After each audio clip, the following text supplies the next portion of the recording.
So, kamusta po mga ka-Streetwise? Ako po si Takeru Miyamoto at welcome po sa aking munting channel. So, mga kababayan, may plano po yung Kongreso na ituloy yung Quadcom na nasimulan po nila sa 19th Congress sa 20th Congress. Na alam naman po natin no, na ito po ay mangyayari kung magpapatuloy pa rin po na House Speaker ito si Martin Romualdez. Kaya mga kababayan, no, may mga tao po talaga na gustong mapalitan si Martin Romualdez kasi nga po, sila rin po yung mga tao or mga congressman or kung sino man ang gusto pong wag pong matuloy yung Quadcom sa 28th Congress. So, syempre, as usual, tutol po dito yung mga DDS. So, sabi ng mga DDS, bakit kailangan pa raw magkaroon ulit ng Quadcom investigation sa 28th Congress kung nakakulong na nga raw po si Digong? Mga kababayan, alam naman po natin no, na marami pa rin po tayong tanong na kailangan sagutin. Marami pa rin po mga individual na hindi pa rin po naimbitahan sa Quadcom, katulad nga po ni Aguirre. At by the way mga kababayan, no, ang pinakamalaking question dito, yung mga namatay po mga mayor at vice mayor nung panahon nga po ni Digong, ito ba ay konektado sa kanyang ginawang kalokohan sa war on drugs? Ang dami pang dapat sagutin. And besides mga kababayan, kaya naman po natin ito ginagawa para makapag-create po ng batas para hindi na po maulit na kung sakali na magkaroon ulit tayo ng isang presidente na psychopath na katulad ni Digong, eh hindi na po mangyari itong mga bagay po na to.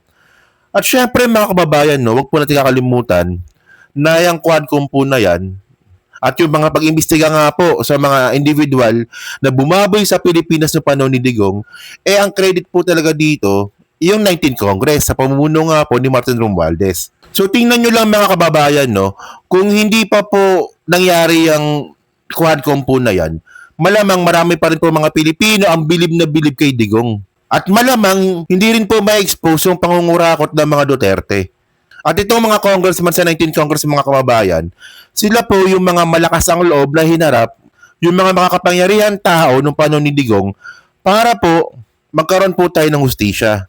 Siyempre mga ka-Streetwise, pag sinabi po nating investigation for aid of legislation, eh may mga House bill po nagawa po yung Quadcom noong 19th Congress.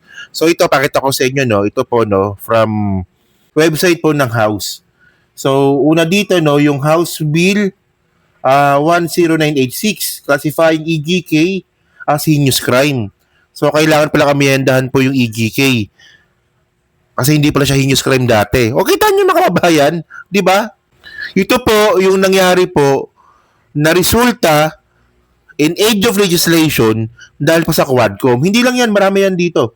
So, yung House Bill number 10987, Anti-Offshore Gaming Operation Act, yung anti-POGO. O, House Bill 10998, Espionage Law of 2024, House Bill 11043, Civil Forfeiture Act. So madami to eh. House Bill 11117, Fraudulent Birth Certificate Cancellation Law. Okay.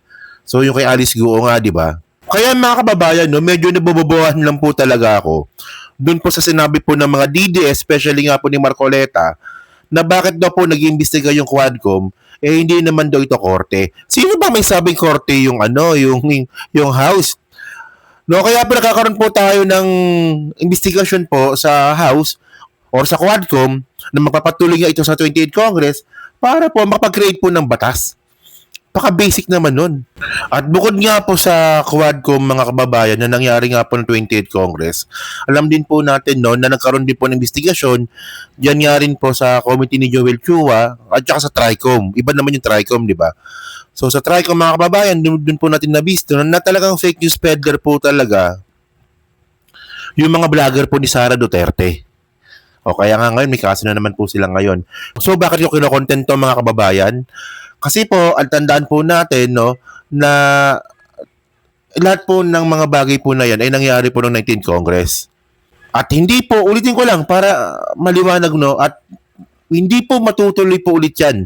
Yung mga pangyayari po na yan, kung magpapalit po tayo ng liderato sa 20th Congress. So nakita naman po natin no, yung risk na ginawa nga po ng Kongreso natin noong 19th Congress. So hinarap po nito yung maling paggamit ng confidential fund ng mga Duterte and then hinalungkat po noong 19 Congress, yung lahat po ng EGK na ginawa ni Digong. At hindi lang basta-basta hinalungkat, nakonekta pa po talaga kay Duterte. At syempre po, no, ang pinakamahirap po dito, no, yung hinarap po ng 19 Congress, yung mga fake news na vlogger nga po ng mga DDS. Kasi tandaan po natin mga kababayan, no, na doon po natin makikita yung power of vlogging. Na kahit pala itong mga congressman po natin, di kayang ma-intimidate ng mga kapwa po natin mga vlogger. At syempre po, no, yan po mga magagandang ginawa nga po ng 19 Congress. Syempre po, meron pong kaakibat na ano yan, na backfire. Backfire ba tawag doon? Una nga po, syempre, dahil nga po sa maganda nga po yung ginawa ng mga congressman natin noong 19 Congress, gumawa po ng kung ano-anong fake news itong mga Duterte camp. Na kesyo nga daw po si Luistro daw po, yung asawa daw po ni Luistro lumapit daw po kay Sara dahil daw po dun sa rape case na hindi naman natuloy. Si Benny Abante daw po manyakis. Nilait-lait si Joel Chua at si Vilariano. At ang malupit nga po dito, tinawag nga po na tambaluslos itong si Martin Romualdez. Hindi lang po ng mga DDS, pati na rin po itong napakawalang kwenta niyang pinsan na si Mangga Mangga. At na-fulfill nga po ng kongreso natin, especially nga yung 19 Congress, yung check and balance ng ating sangay ng gobyerno. Kasi, di ba, nakita naman natin, walang sinisino, basta may kasalanan, talagang inahalongkat, iniimbestigahan, hindi porket Duterte palalagpasin. In short, mga kababayan, pantay-pantay po tayo dito. And actually, no, ulitin ko lang mga streetwise, admitted naman po talaga tayo na lagi po napag-iiwanan yung Senado. Hindi lang po regarding sa Quadcom or kung sa Tricom, pati rin po sa pagpasa nga po ng mga batas. Kasi mga kababayan, no, bago po kasi may pasa yung batas, dapat merong version ng lower house tsaka merong version po ng Senate. Ngayon po, palagi pong nauuna pong makagawa po ng batas yung sa version po ng house. Napag-iiwanan po yung Senado natin. Konti na nga lang sila doon pero napag-iiwanan pa rin po sila. So, ang nangyari po dito sa 19 Congress mga kababayan, no, lumabas po talaga yung kahinaan ng Senado na dapat po talaga magkaroon ng improvement.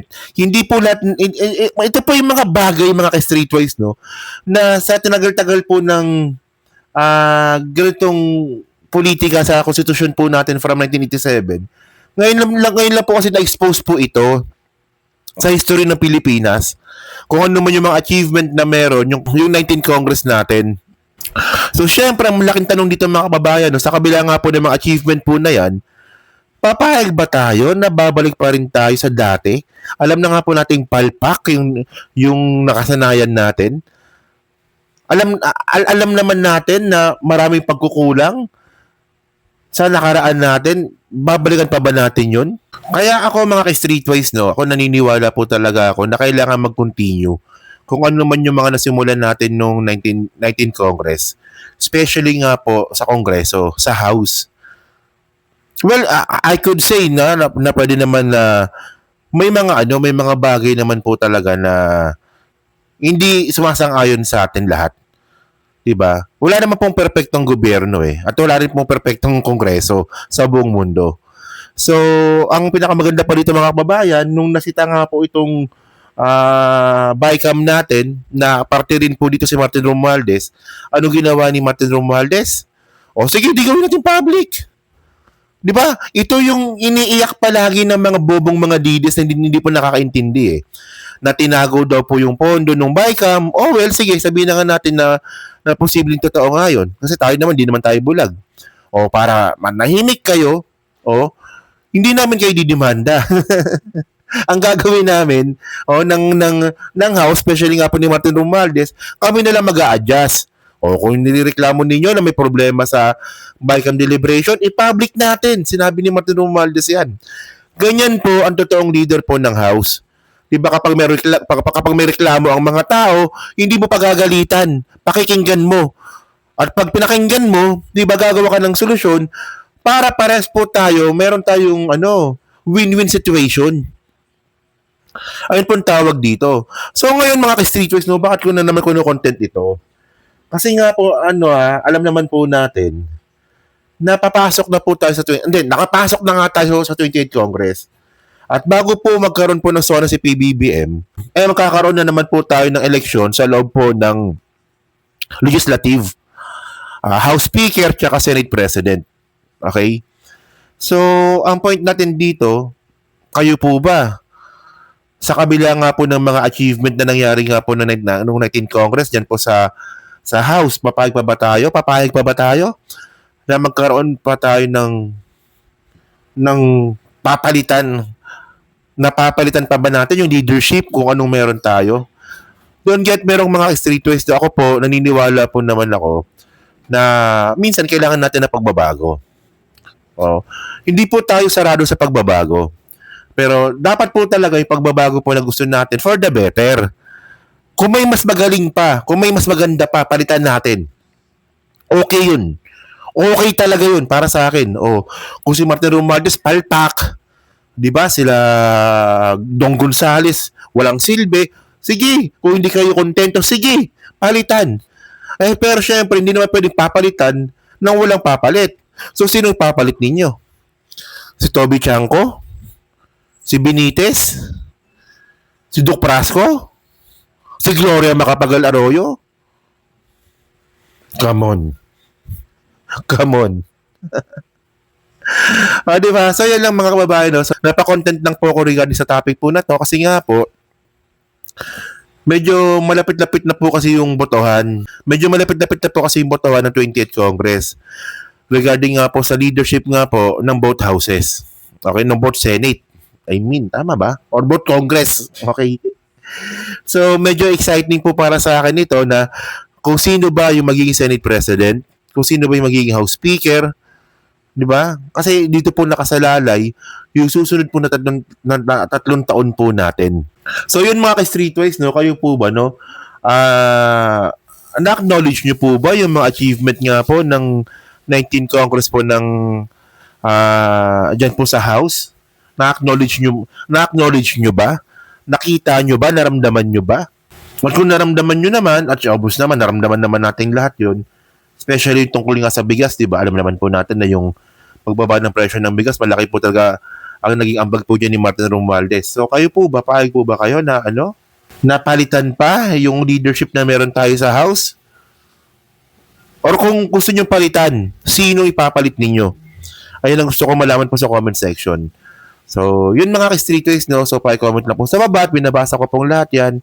At syempre, yan po sa Team Replay, pa-like, pa-subscribe. Kung makalabisan, pa-share na rin po ng video po na to. So, thank you mga kababayan. Kita na lang ulit tayo sa susunod nating content. So, thank you, salamat, and bye-bye.